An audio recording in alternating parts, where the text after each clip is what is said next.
लक्ष्मीदेवे नमः. नमस्कार मित्रांनो, तुम्हा सर्वांना दिवाळी पर्वाच्या खूप खूप शुभेच्छा. मित्रांनो, 20 ऑक्टोबर रोजी नरक चतुर्दशी आहे. या दिवशी माता लक्ष्मी, भगवान श्रीकृष्ण, यमराज व हनुमान यांचे पूजन केले जाते.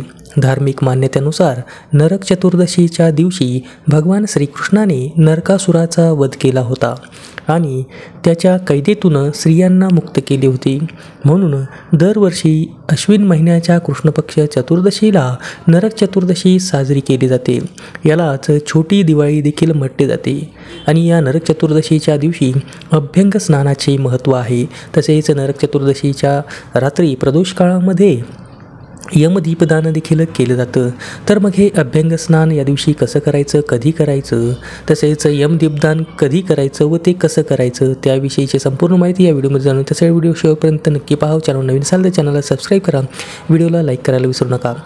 तर चतुर्दशी तिथी प्रारंभ होते 19 ऑक्टोबरच्या दुपारी 1:51 आणि चतुर्दशी तिथी समाप्त होते 20 ऑक्टोबरच्या दुपारी 3:44 त्यामुळे अभ्यंग स्नानाचा विचार केला तर 20 ऑक्टोबरच्या सकाळीच आपल्याला अभ्यंग स्नान करायचं आहे आणि यमदीपदान जे आहे ते आपण 2 दिवस 19-20 दोन्ही दिवस करू शकता.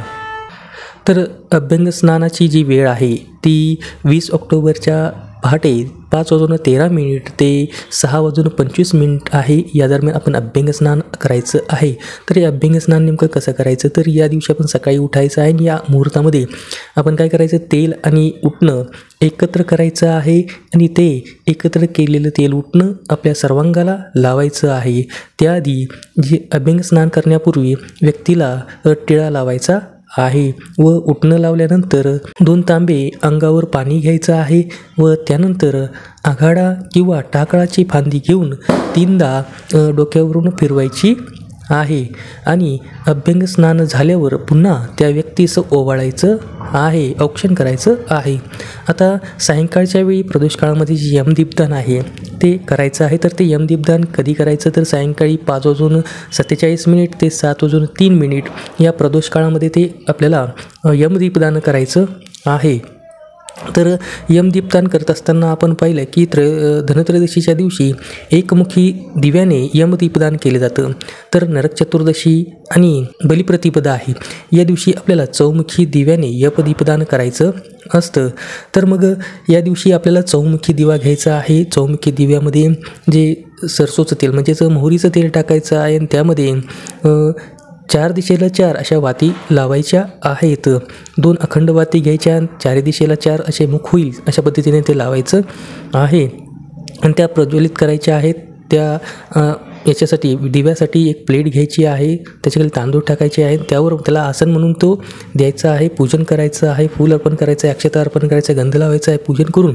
आणि त्यानंतर मग आपल्या घराच्या परिघाच्या बाहेर, दरवाजाच्या बाहेर आपल्याला तो दिवा ठेवायचा आहे आणि त्याचा मुख दक्षिण दिशेकडे करायचा आहे. आपण हात जोडून दक्षिण दिशेकडे प्रार्थना करायची आहे आणि मंत्र म्हणायचा आहे. दक्षिण दिशेकडे हात जोडून मृत्युना पाशदंडाभ्याम कालेन श्यामयासह त्रयोदशी दीपदानात सूर्यजा प्रियताम मम हा मंत्र आपल्याला म्हणायचा आहे. म्हणजेच दक्षिण दिशेकडून येणाऱ्या ज्या नकारात्मक ऊर्जा आहे त्यांच्यापासून आमचं रक्षण कर, तसेच अकाल मृत्यूपासून आमच्या कुटुंबाचं रक्षण कर, अशा प्रकारची प्रार्थना करायची आहे. व तो दिवा त्याच ठिकाणी सोडून आपण घरी यायचं आहे व दुसऱ्या दिवशी तो दिवा आपण एक खड्डा खोदून त्यामध्ये तो बुजवून टाकायचा आहे.